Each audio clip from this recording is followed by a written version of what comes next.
मध्ये स्वतंत्र कामगार संघटनेचा त्यांना जाहीर पाठवला आहे. कारण या मयत वारसांनी सदा या मुलांनी जवळजवळ 6 वर्ष प्रयत्न केले. 6 वर्षापासून त्या भोकर डिग्री त्याची फाईल त्या ठिकाणी ठेवून दिली. आजच्या तारखेपर्यंत सुद्धा त्याचा प्रस्ताव नोकरीचा घेऊन आलेला आहे. आणि माझं असं मत आहे संघटना म्हणून की त्याच्यामध्ये काहीतरी आर्थिक किंवा झालं नाही. आर्थिक झाला नसल्यामुळे त्याची फाईल त्या ठिकाणी त्याने त्या ठिकाणी फाईल ती ठेवून दिली भोकर डिग्रीमध्ये.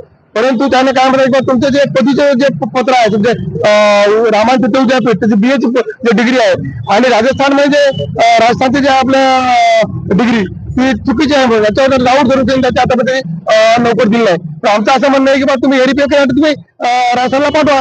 तरी त्या कार्यकारी अभियंता भोकर यांनी ते व्हेरिफिकेशन पाठवले. आज 8 महिन्यापूर्वी व्हेरिफिकेशन या ठिकाणी आलेले तरी मी त्यांना नोकर दिलं त्या प्रस्ताव नाही. म्हणून त्याला नाही लावा ना आज 21/25 मध्ये त्याला आज उपसला करण्याची पाळी आली. म्हणून आम्ही त्याला महाराष्ट्र संघटनेने त्याला पाठिंबा दिला.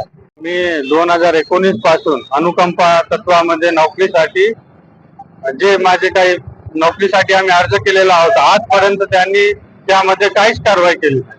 आम्ही सर्व कागदपत्र त्यांना दिले, सर्व काही दिला.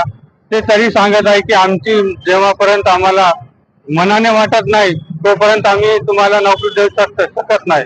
म्हणजे त्यांचं म्हणणं आहे की आम्हाला तुमचे जे काही कागदपत्र आहे त्यामध्ये शंका आढळत आहे म्हणे. व्हेरिफिकेशन होऊन 8 महिने झाले. व्हेरिफिकेशन युनिव्हर्सिटी विभागीय कार्यालय भोकरला 8 महिने अगोदरच सर्व काही झालेलं आहे. तरी ते म्हणत आहे की आम्हाला ते काही वाटतच नाही म्हणे. काही बोलणं झालंच नाही. खूप लोक म्हणजे दिलेलं आहे ना खूप लोकांना त्या अनुकंपामध्ये. रोज कोणावर आहे?